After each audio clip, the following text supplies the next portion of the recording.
In our last lesson, we learned about the key features of a graph. In this lesson now, we'll be interpreting the key features on the graph, and specifically we'll be looking at where the function is increasing and where it is decreasing. So when a function's increasing, it is going up. X is increasing as Y is increasing. So the graph will have a positive slope. If we look here on the graph, increasing, that's going up. We read a graph from left to right. Now, when a function is decreasing, the function is going down. As x increases, y is decreasing. It has a negative slope. So notice here, from left to right, the function is going down. If it's not increasing or decreasing, the function is constant. What does it mean if it's constant? X is increasing, y is staying the same. What that means is you'll see a horizontal line going from left to right. That straight line means it is constant.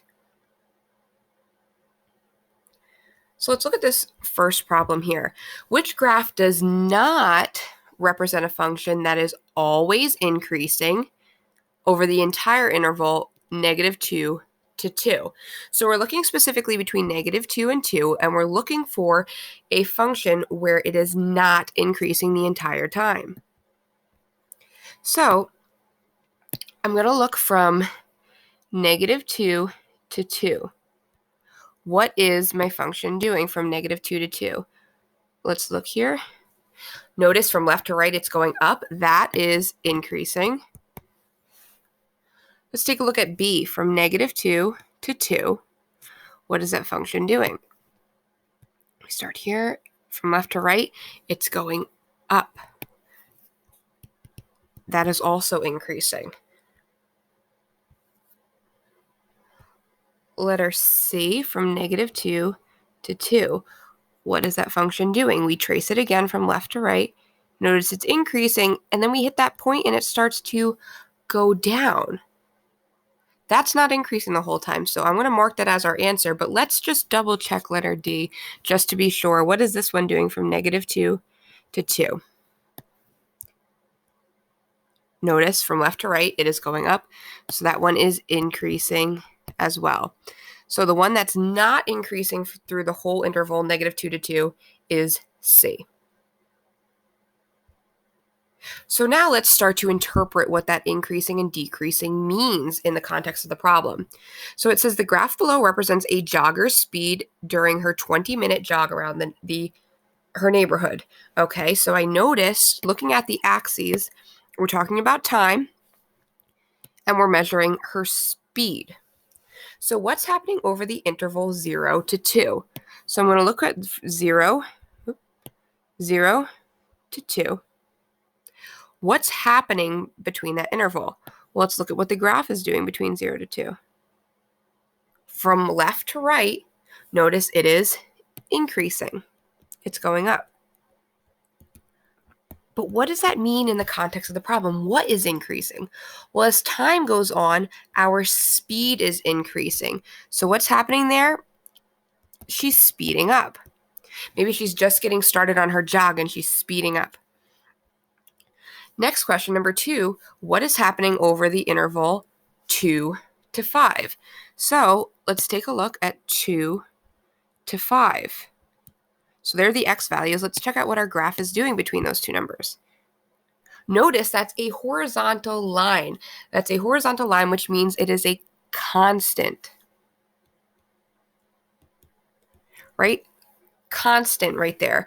But what does that mean? What's constant? The speed is constant. So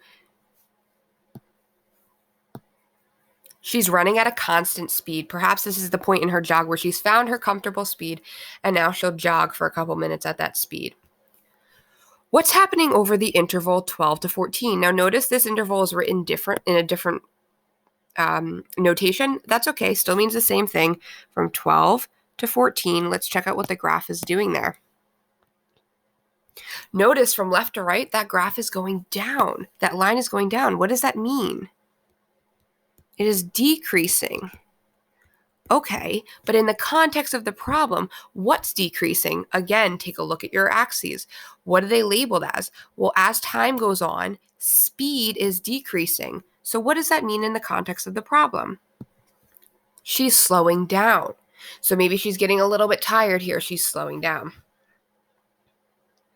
Number 4, which statement best describes what the jogger was doing between 9 and 12 minute, the 9 and 12 minute interval of her jog? So let's take a look. Between 9 and 12 minutes. 9 and 12. What's the graph doing there? Again, notice a flat horizontal line. So what does that tell us? It is constant there. But what's constant? Her speed is constant. It doesn't mean she's stopped, right? It doesn't mean she's not moving anymore. It means she's at a constant speed. So she was standing still? No, that means that her speed would be down here. It would be 0 if she was standing still. She was increasing her speed? No, the slope would look like this. So she wasn't increasing. Was she decreasing her speed? If she was decreasing, the line would be going down. But again, if we look from 9 to 12, that yellow spot there, that's constant. So she's not decreasing. So it must be number 4. She was jogging at a constant rate. All right, let's take a look at this practice problem here. John left his home and walked 3 blocks to his school, as shown in the accompanying diagram. What is occurring between points A and B? So let's look between points A and B. What's happening to the graph there? The graph is increasing. Now, what does that mean in the context of the problem? Let's take a look at the axes to see what we're talking about. Time and distance. So as time increases, what else is increasing here? The distance from his home. So between A and B, he's getting further from home. What is occurring between points B and D? B and C. Okay, well, there's B and C. Notice that that is a constant. But what is remaining constant here? As time is increasing, the distance is constant. That means the distance is not changing. So if he's not moving any closer to or any further from home, that must mean he is standing still.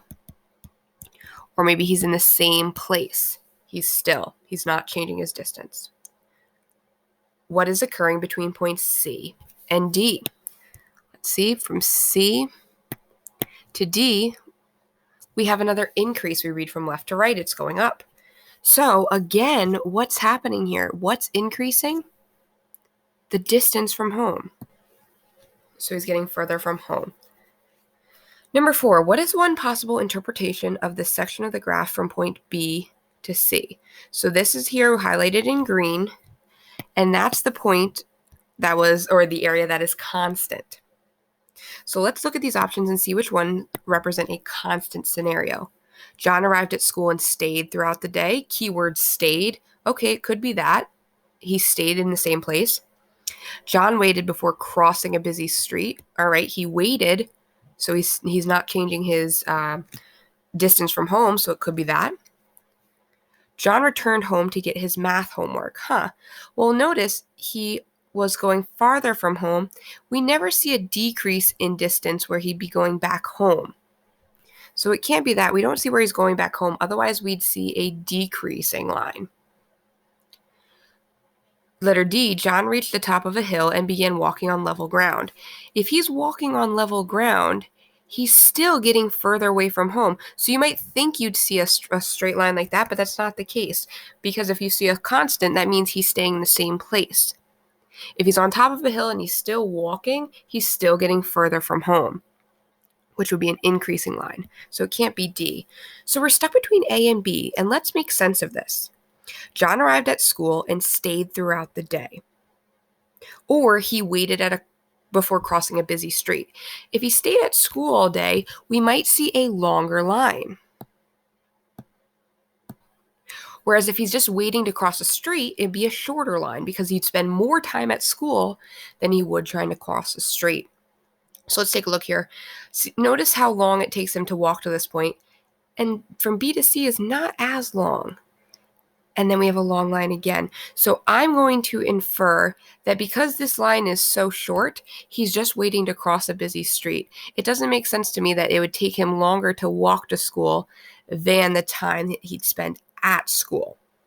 So to me, it makes sense that the answer is B. He was waiting before crossing a busy street. So remember, as you're doing these problems, you do want to identify where it's increasing, going up, constant, staying the same, or decreasing, going down. But then you also want to know, what does that mean in the context of the problem? And where do you look to figure that out?